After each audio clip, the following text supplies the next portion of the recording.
예, 우리가 지금 몇 주간 중보기도에 대해서 말씀을 나누고 있습니다. 이제 다음 주면 끝이 납니다. 오늘은 특별히 치유기도에 대해서 말씀을 나누겠습니다.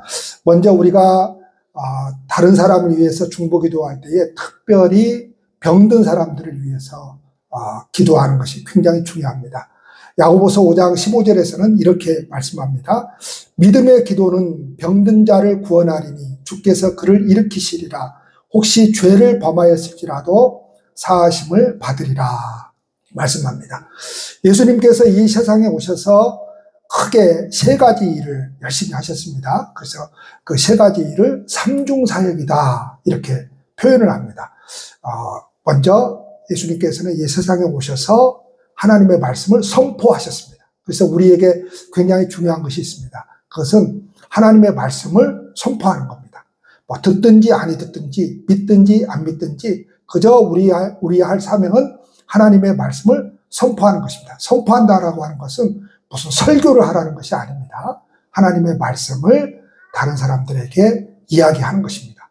그리고 두 번째 사역은 그 하나님의 말씀을 열심히 가르치셨습니다. 이제 우리가 신앙이라고 하는 것을 갖게 될 때에 신앙이 내 것이 되려면 이 말씀이라고 하는 것이 선포되어진 것을 내가 듣는 것으로 끝이 나면 안 됩니다. 그 말씀이 내 가슴에 새겨져야 됩니다. 첫 번째로 그 하나님의 말씀이 들어오는 통로가 있습니다. 우리의 지혜로, 머리로 들어옵니다. 그런데 우리가 끊임없이 신앙이라고 하는 것을 이 머리로 알고 있으면 안 됩니다. 이 머리로 아는 것이 가슴으로 내려와야 됩니다. 그걸 성경은 뭐라고 표현하고 있는가 하면 알다 이렇게 표현하고 있습니다. 그러니까 하나님을 아는 데 있어서 많은 사람들이 지식적으로 아는 그 하나님이 아니라 그 하나님이 나의 하나님이 되어야 됩니다. 이거를 좀 어려운 말로 표현하면 내면화된 신앙입니다. 내면화된 하나님입니다. 쉽게 말하면 우리가 간증을 듣죠. 간증을 듣습니다. 어떤 사람이 하나님을 만난 일, 기도를 통해서 응답받은 일, 아주 간증을 듣죠. 그러나 그거는 그 사람의 간증일 뿐입니다. 그 사람이 하나님을 만난, 하나님을 경험한 응답을 받는 그 사람의 것뿐입니다. 그것이 내 것이 되려면 내 안에서 내면화가 되어야 됩니다. 그러니까 그 하나님의 말씀이 단순히 들려졌다고 해서 그것이 신앙이 아니라 그 들려진 그 하나님의 말씀이 어떻게 돼야 돼요? 내 안에 자리 잡기 위해서는 가르쳐야 됩니다. 끊임없이 배워야 되고요. 끊임없이 가르쳐야 됩니다. 끊임없이 배우는 자세가 중요합니다.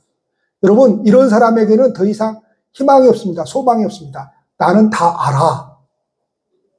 이런 사람에게는 희망이 없습니다. 나는 40년, 50년 교회를 다녀도 아직 난 몰라.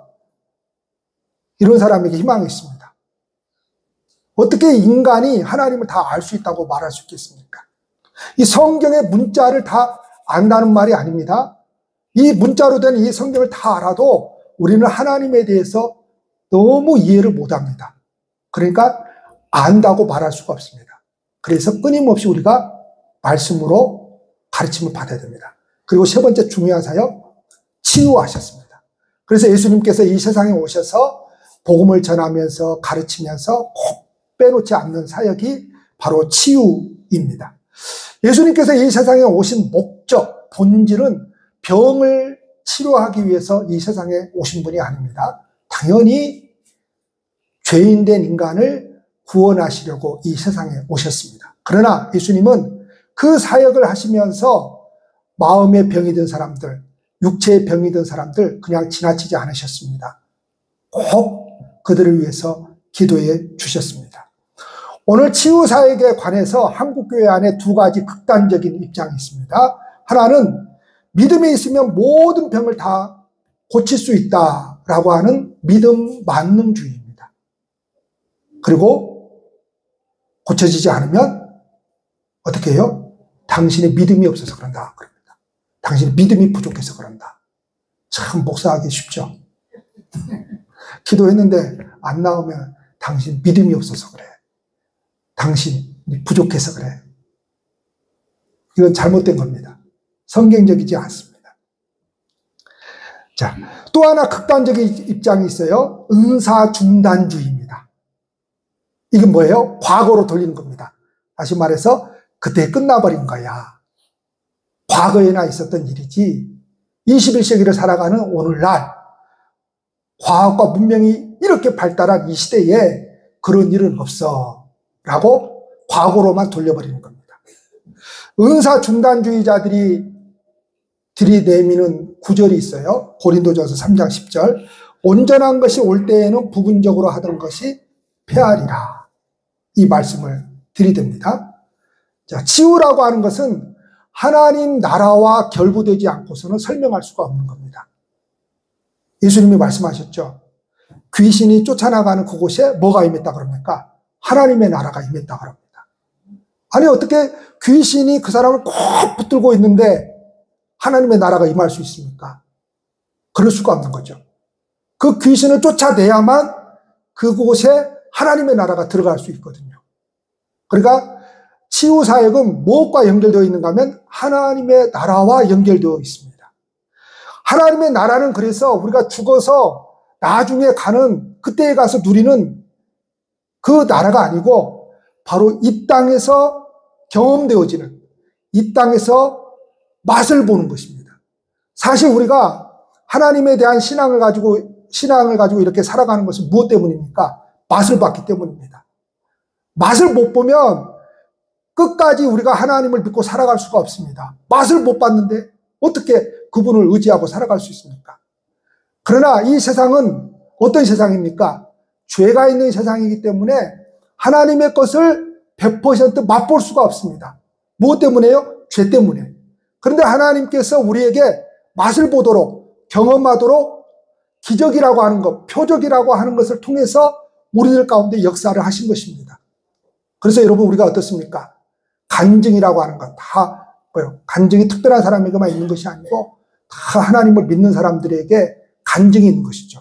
하나님 만난 그 경험, 그 맛을 보았기 때문에 우리가 하나님을 믿고 살아가는 것이죠. 부분적으로나마 그 하나님을 경험했기 때문에 그 하나님을 저버리지 못하고 그 하나님의 손을 놓지 못하고 사실은 하나님께서 우리의 손을 붙들고 가시는 것이지만 그러나 하나님의 손을 놓지 못하고 이 믿음의 삶을 살고 있는 것입니다. 그렇다면 병든 자를 위한 기도의 원리와 근거를 성경은 어떻게 말씀하고 있을까요? 치유 사역을 통해서 성경은 다음 4가지로 이렇게 말씀합니다. 하나는 하나님은 교회를 통해서 치유를 행사하십니다. 교회를 통해서 행사하신다라고 하는 것은 하나님께서 이 세상 안에 기관을 만드셨어요. 가정이라고 하는 기관을 만드셨고 교회라고 하는 기관을 만드셨습니다. 공식적으로 그래서 이 두 기관이 굉장히 우리의 삶에서 중요합니다. 자, 그런데 교회라고 하는 것은 뭐예요? 하나님의 이름으로 모인 곳이 교회죠. 우리 개신교만 말하는 게 아니죠. 교회 그러니까 자꾸만 우리는 우리 개신교만 이야기를 하는데 그게 아니죠. 하나님을 믿는 사람들이 하나님의 이름으로 모인 그곳이 교회죠. 바로 그 교회를 통해서 치유하십니다. 또 하나는 믿음의 기도를 통해서 치유하십니다. 그래서 우리가 기도할 때에 믿음을 가져야 됩니다. 자, 믿음을 갖는다라고 하는 것은 무조건 치유될 줄 믿습니다. 이걸 말하는 게 아닙니다. 이걸 말하는 게 아니에요. 믿음의 기도를 말하는 것은 하나님께서 어떤 방식으로 역사하시든 그것은 하나님의 소관입니다. 하나님의 방법입니다. 하나님이 살리시는 것도 하나님의 뜻이고 죽이시는 것도 하나님의 뜻입니다. 우리는 다 뭐만 바라죠? 당연히 사는 것만 바랍니다. 인간은. 그래서 살아야만 된다는 거죠. 근데 하나님의 뜻은 뭐예요? 죽이는 것이 뜻입니다. 그러면 그것이 하나님의 뜻인 것입니다. 우리는 하나님이 죽이시면 그걸 믿어야 됩니다. 왜 그러죠? 하나님이 그렇게 섭리하시기 때문에 그렇습니다.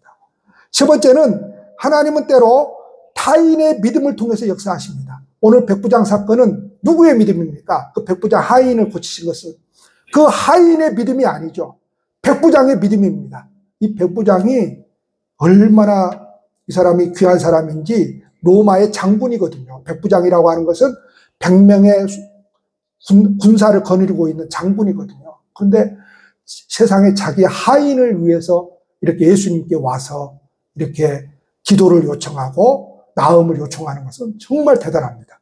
이 사람이 이방인이거든요. 근데 이 이방인의 사건을 통해서 지금 예수님께서 뭘 우리에게 말씀하고자 하는 겁니까?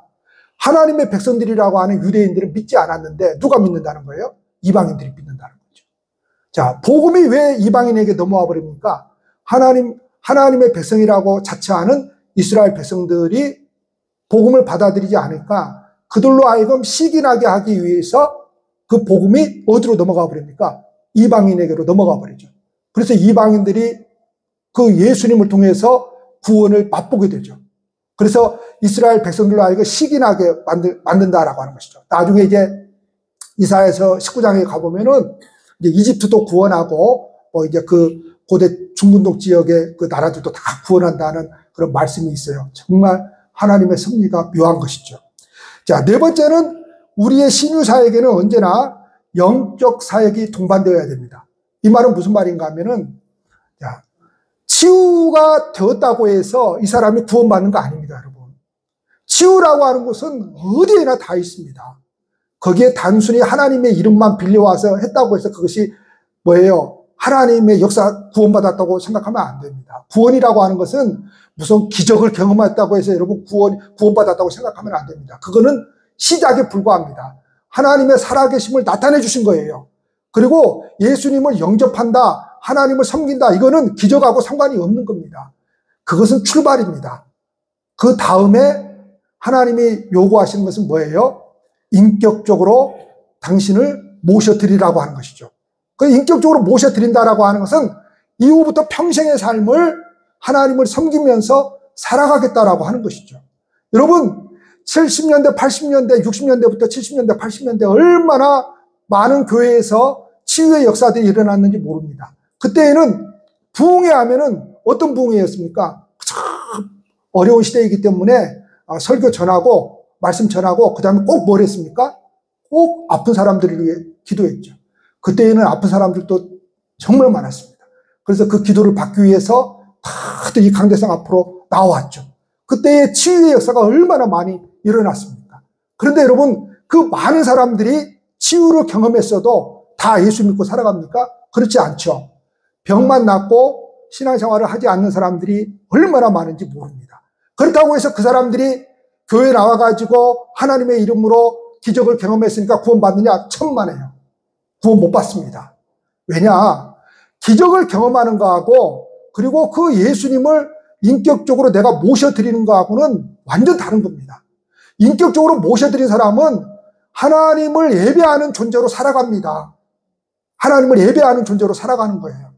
그러나 그 예수님을 인격적으로 모셔드리지 않는 사람은, 못한 사람은 예배하는 삶을 살지 않습니다. 물론 병은 나았겠죠. 병은 나았겠죠. 육체의 병은 나았겠지만 영혼이 구원을 못 받은 거죠. 그러니까 하나님께서 지금 우리를 통해서 영적 사역이 동반되어야 된다라고 하는 것은 뭐예요? 바로 하나님의 말씀과 함께 뭐가 이루어진다는 거예요? 결국은 그의 영혼의 구원이 이루어져야 된다라고 하는 것이죠. 야고보서 5장 14절에 너희 중에 병든 자가 있느냐? 그는 교회의 장로들을 청할 것이요. 그럽니다. 장로는 영적 지도자를 말합니다. 그래서 성경은 몇 가지 분들을 통해서 치유의 역사가 일어나니까 이런 분들을 초청하라고 그럽니다. 그래서 우리가 여러분 가정신방을 이제 요청할 때는 왜 그러는 겁니까? 물론 평안에서도 가정신방을 요청하지만 문제가 있을 때, 아플 때 이렇게 초청해서 이렇게 예배를 드리고 기도를 받으라고 하는 것이죠. 첫째는 영적 지도자를 초청하라고 하는 것입니다. 그 영적 지도자가 가지고 있는 권위라고 하는 것이 있습니다. 권위. 부모의 권위가 있죠. 그렇죠? 그 다음에 영적 지도자가 가지고 있는 권위가 있죠. 그 영적 지도자가 가지고 있는 그 권위를 인정하고 그 영적 지도자를 초청해서 예배를 드리고 기도를 받으라고 하는 것입니다. 그때에 하나님께서 그들에게 특별히 주신 그 권위를 하나님께서 역사하신 그 통로로 사용하시겠다라고 하는 것입니다. 두 번째는 치유의 은사를 가지신 분이 특별히 있어요. 그렇죠? 치유의 은사를 가지신 분이 특별히 있습니다. 오늘날 이게 물론 이런 은사를 통해서 아주 사기꾼들이 너무 많습니다. 사기꾼들이 너무 많은데 이런 은사를 가지신 분이 있어요. 자, 사기꾼들은 어떤 사람들이에요? 마치 그것이 내 능력인 것처럼 그걸 이용해서 돈벌이 수단을 하는 사람들이 많습니다. 돈벌이 하는 수단. 마치 점쟁이처럼 비슷하게 합니다. 점쟁이처럼 비슷하게 해요. 그래서 돈을 요구하고. 근데 분명히 이런 은사를 가지신 분이 계세요. 이런 은사를 가지신 분이 계세요. 그래서 이런 은사를 가지신 분을 초청해서 이렇게 기도를 받으라고 합니다. 이제 우리 웅천교회가 이제 50주년 기념을 이제 내년 1년 동안 진행하려고 하는데, 우리 교회는 이제 부흥회를 많이 안 했죠. 제가 21년째인데 21년 동안 부흥회를 몇 번 했죠? 2번. 그렇죠. 2번 한 것 같아요. 근데 내년에 이제 22년 만에, 내년에는 22년 만에 이제 50주년 기념으로 세 번째 부흥회를 하려고 합니다. 세 번째 부흥회를 하려고 합니다. 세 번째. 자, 치유 은사를 가지신 분. 또 한 분들이 있어요. 바로 성도들의 믿음의 기도가 중요하다는 겁니다. 자, 우리가 지금 중보 기도를 하자고 지금 6주간 지금 이 말씀을 다음 주에 끝나는데 이 말씀을 나누고 있지 않습니까? 다시 말해서 우리가 나라와 민족을 위해서, 특별히 하나님의 교회를 위해서, 하나님의 교회 안에 함께 신앙생활하고 있는 그 아픔이 있는 그 성도님들을 위해서, 그분들을 위해서 중보기도 하자라고 하는 것이죠. 자, 우리는 예수님을 신뢰하면서 기도해야 되고, 믿음을 가지고 또 우리도 영적 권위자를 통해서 기도를 받을 수 있어야 합니다. 보편적인 차원에서 예수님은 믿음을 가지고 병을 치유하셨습니다. 그러나 다음이 중요합니다. 예수님은 때때로 말씀드렸듯이 타인의 믿음을 통해서도 역사하십니다. 우리는 속사람과 겉사람이 함께 치유받아야 됩니다. 이 말은 무슨 말인가 하면, 마음이 병들어 있으면 여러분 육체가 병들게 되어 있습니다. 다 물론 어느 정도의 차이는 있지만 너무 마음이, 이 심령이 왜곡되어 있는 사람들이 있어요. 다 이렇게 왜곡되어 있으면 여러분 육체도 건강하지를 못합니다. 잠언서에 보십시오. 많은 근심이 뭘 썩게 한다고 그럽니까? 뼈를 삭게 만든다죠. 뼈. 물론 우리가 이 세상에 살아가면서 괴로운 일이 없을 수 없습니다. 그렇죠. 불안한 일, 두려운 일이 없을 수 없죠. 사실 우리가 느끼는 그 불안함이라고 하는 것, 그 두려움이라고 하는 것은 왜 그러는 거죠? 그걸 놓지 못하기 때문에 불안하고 두렵거든요. 그걸 내가 소유해야 되겠는데 소유하지 못하니까 불안하고 두렵거든요.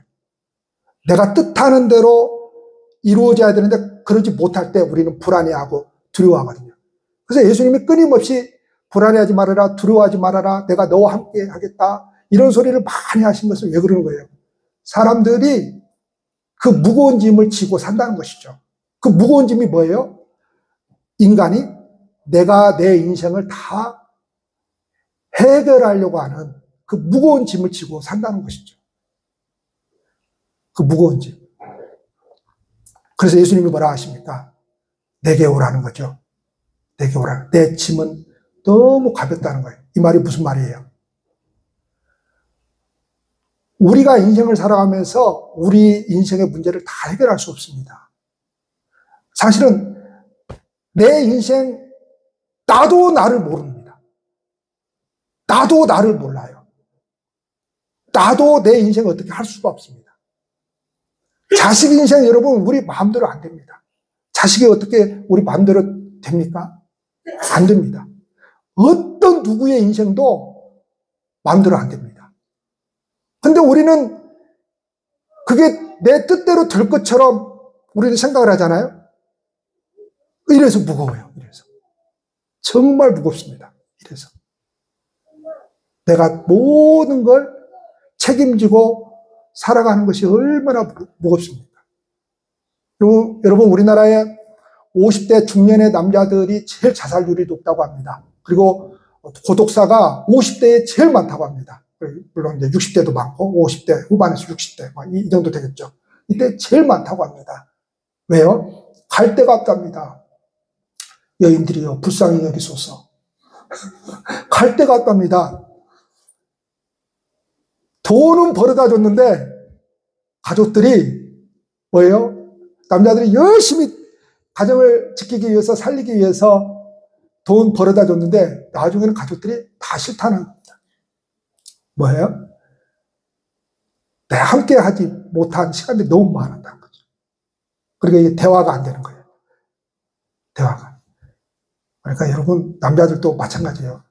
돈만 갖다 주려고 하지 마시고 맛있는 것도 함께 먹으러 가고 좋은 세상 구경도 함께 하고 이야기도 나누고 데이트도 하고 그래야 되는 거지. 그냥 돈만 갖다 주면 된다 생각하고 왜 내가 돈을 안 갖다 줬냐, 내 월급 다 갖다 줬는데 뭐가 불만이고 뭐가 불평이냐, 이러면 큰일 나는 겁니다. 이러면 큰일 나요. 그래서 나중에 이제 은퇴를 하고 나서 내가 이제 지금까지 고생해서 이렇게 가정을 다 먹여 살리고 애들 공부시켰으니까 이제 편안히 쉬어야지 하고 그때 이제 집을 찾으니, 그때 속된 말로 마누라를 찾고 자식을 찾으니 그 마누라가 그 자식이 아이고 그래 당신 고생했어 하고 받아줘요, 안 받아줘요? 안 받아주죠. 그러니까 갈 데가 없답니다. 갈 데가. 오죽했으면 여러분 이사를 하는데 50대가 되면 속된 말로 마눌님이 짐을 싸는데 가방 속에 몰래 숨어 들어가 있으라 하잖아요. 그 정도로 설 자리가 없는 거예요. 그 정도로. 여러분 마음이 병들어 있으면 여러분 몸이 아플 수밖에 없습니다. 우리가 흔히 하는 말 있죠. 심보로 곱게 쓰라. 그렇죠. 심보. 그 뭐예요? 마음 씀씀이를 곱게 쓰라는 거잖아요. 마음 씀씀이를 곱게 써야지 내가 편하죠. 내가 건강하지. 마음 씀씀이를 내가 자꾸만 왜곡되게 쓰잖아요. 여러분 상대방이 아플 것 같죠? 아닙니다. 내가 아파요. 내가 괴롭고 내 인생이 괴로운 것이죠. 근데 그 마음을 우리 마음대로 할 수 있어요? 불안을, 스트레스를 안 받아야지 한다고 해서 스트레스를 안 받아요, 여러분? 그게 안 되잖아요. 그래서 그 무거운 짐을 누구 앞으로 가라는 거예요? 예수님 앞으로 가지고 가라는 거예요. 예수님의 짐은 너무 가볍다는 거예요. 그러니까 네가 다 인생의 문제를 해결하려고 하지 말고 예수님만 믿으라는 거예요. 예수님만. 자, 그런데 마음이 병이 들어있으면 육체에 그렇게 병이 드는데 육체가 병이 들어있으면 어디에도 영향을 미쳐요? 영혼에도 영향을 미쳐요. 영혼이라고 하는 것을 이제 사람들은 자꾸 보이지 않기 때문에 이제 이게 도대체 영혼이 어디 있나 그러는데, 우리가 믿는다라고 할 때 그 믿음이 뭐예요? 신실하다, 신뢰한다라고 하는 거거든요. 심장을 맡긴다라고 하는 거잖아요. 심장을 맡긴다. 믿음이라고 하는 것은. 심장은 목숨이잖아요. 그러니까 믿는다라고 하는 것은 뭘 맡기는 거예요? 내 목숨을 맡기는 겁니다. 심장이 그죠? 맡기는 겁니다. 기가 막힌 겁니다. 이게 헬라어가 기가 막힌 거예요. 믿는다라고 하는 것은 내 목숨을 맡기는 거예요. 여러분 이 세상에서 제일 무서운 사람이 누구라고요? 네. 자기 목숨을 초계와 같이 버려버린 사람이죠. 목숨을 맡겨버린 사람이에요. 그래서 기독교인들이 제일 무섭습니다. 사실은. 그 엄청난 지난 기독교 2000년 역사 가운데 그렇게 많은 환난과 핍박 속에서도 견고하게 견뎌내온 종교가 있다면 그건 기독교밖에 없거든요. 그래서 육체는 영혼에 영향을 끼치고 영혼은 육체에 영향을 끼쳐요. 그래서 우리는 기도해야 됩니다. 어떤 기도예요? 긍휼히 여기는 마음을 하나님 주십시오. 이건 뭐예요? 내 마음이 긍휼로서 사람을 바라보는데 왜곡되게 바라보지 않게 하는 기도죠. 내 마음이 왜곡되어 있으면 내가 병이 된다니까요. 그래서 긍휼히 여기는 마음을 주십시오. 이 긍휼히 여기는 마음, 이 성령의 마음을 갖게 되면 사람이 사람을 볼 때에 세상의 가치관으로 바라보지 않게 되죠. 하나님의 가치관으로 바라보게 되죠. 불쌍히 여기게 되고. 그래서 불쌍히 여긴다라고 하는 것은 뭐예요? 삶을 바르게 살기 때문에 불쌍히 여기는 것이 아니라 저렇게밖에 살 수밖에 없는 그 인생, 그 불쌍히 여기는 마음이 생기는 거죠. 그래서 우리가 늘 하나님 앞에 나와서 기도할 때에 불쌍히 여기는 마음을 달라고 기도해야 됩니다. 그래야 우리의 마음이 따뜻해져요. 그래야 우리의 마음이 병이 안 들어요. 두 번째는 치유에 관계된 은사를 끊임없이 구하고 기도해야 됩니다. 이 은사라고 하는 것은 우리가 사모하는 사람에게 주시는 거잖아요. 자, 모든 것을 다 사모하지는 않아요, 사람이. 왜냐하면 자기의 성격에 맞게끔 하나님은 역사하시는 분이거든요. 어떤 사람은 내성적인 성격을 가지고 있어요. 그래서 확 드러나게 뭘 이렇게 하지를 못하는 그런 사람들이 있어요. 하나님은 그 사람에게 맞게 역사를 하십니다. 그러니까 어떤 역사들이 똑같이 일어나야 된다고 생각하면 안 돼요. 여러분, 무서운 것은 아주 내성적이고 그런 사람이 아닌데 어느 날 갑자기 무슨 내가 기도하는 가운데 하늘이 열렸네 어쨌네, 큰일 납니다. 이 사람 큰일 나요. 자살해요, 이 사람. 큰일 난다니까요. 왜냐하면 하나님의 역사들을 뭐예요? 사람은 어느 종교 아니더라도 나타나요. 어떤 현상이 들든지. 꼭 치유의 역사가 종교에서만 일어나는 게 아니에요. 어떤 종교에서도 나타나고, 종교가 아닌 과학에서도 나타나고, 별것에서 다 나타나는 거예요. 그런데 그거를 이제 분별할 줄 알아야 돼요. 분별할 줄 알아야 되고, 조화를 시킬 줄 알아야 돼요. 근데 그냥 이 사람이 그냥 성격이 저런 사람이 아닌데 조용하게 그냥 이렇게 섬기고, 이렇게 그렇게 신앙생활을 한 사람인데 그냥 어느 날 갑자기 그냥 어디 기도원을 갔다 오더니 그냥 내가 하늘이 열린 것을 봐버렸네, 누구를 봐버렸네, 뭘 들어버렸네. 그래 머리가 팡 돌아가 버린 사람이 있어요. 그래가지고 자살도 해버리고 그 뒤로부터 이상한 미친 짓을 합니다. 자, 은사를 끊임없이 구하되 그 은사가 나하고 맞아야 돼요.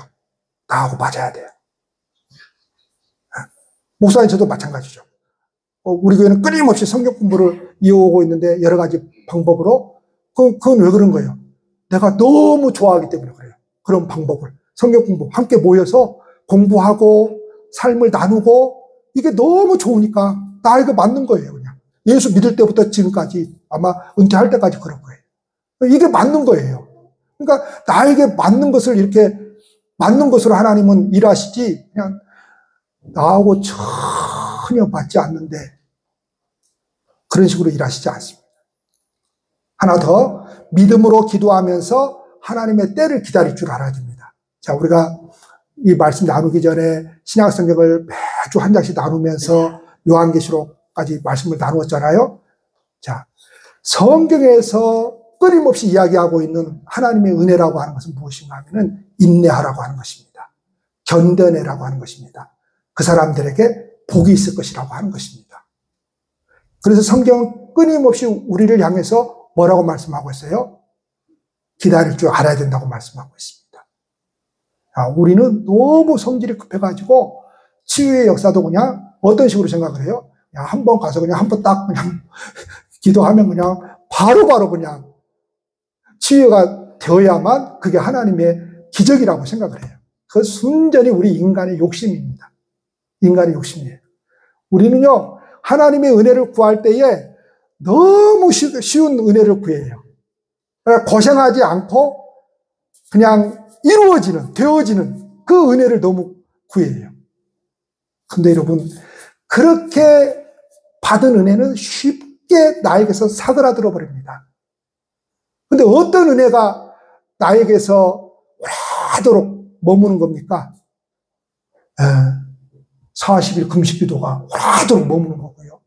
내가 하루에 한 개씩 일주일간 기도했더니 그게 오래도록 머무는 거예요. 내가 3박 4일 작정을 하고 내가 기도 제목이 있어서 교회에 나와가지고 열심히 그게 오랫동안 머물러 있는 거예요. 근데 그거 없이 그냥 쉽게 쉽게 얻어지는 것은 여러분 쉽게 잊어먹어 버립니다. 하나님의 은혜도 쉽게 얻어진 것은 쉽게 잊어먹어 버립니다. 그래서 여러분 로또 당첨된 사람들이 다 행복하게 살아요? 불행하게 살아요? 불행한 숫자가 더 많답니다. 갑자기 로또를 맞아버렸으니 여러분 뭐 하겠습니까? 지난달에 우리 사모님이 당신은 로또 되면은 뭐부터 할 거야? 물어봐. 그래서 그런 걸 뭐하러 물어봐? 그랬더니 그래도 당신 로또 되면 뭐부터 할 거냐고. 아니 교회 빚부터 갚아야지. 아니 그거 말고 그거 교회가 당신 거야 우리 거 아니잖아. 근데 여러분 사람이 돈이 생기면 직장 나가겠습니까? 아침부터 그렇게 직장 때려치죠. 속된 말로 때려치죠. 뭐 하는 겁니까? 차를 이제 외제차로 살 겁니다. 그것도 뭐 한 대만 사겠어요? 막 두세 대 막 스포츠카리 머리에 다 넣겠죠. 집도 아주 고급스러운 집을 새로 살 겁니다. 그리고 이제 그 돈 쓰러 다녀야죠. 그렇죠? 그래서 뒤를 추적해 보면은 그거 다 나와 있어요. 뒤를 추적해 보면 다가 아니에요. 많은 사람들이 뭐하고 지내요? 옛날에 살던 그 로또 복권 당첨되기 전보다도 더 형편없는 삶을 살고 있는 거예요. 이게 불행입니다. 여러분 다시 한번 기억하며 우리가 끊임없이 나라와 민족을 위해서 기도해야 되고 교회를 위해서 기도하면서 또 우리가 함께 신앙생활하고 있는 그 아픔이 있는 그 우리 성도님들을 위해서 우리가 기도해야 될 줄로 믿습니다. 믿음의 기도는 병든 자를 구원하리니 주께서 그를 일으키시리라. 혹시 죄를 범하였을지라도 사하심을 받으리라. 아멘. 기도하시겠습니다.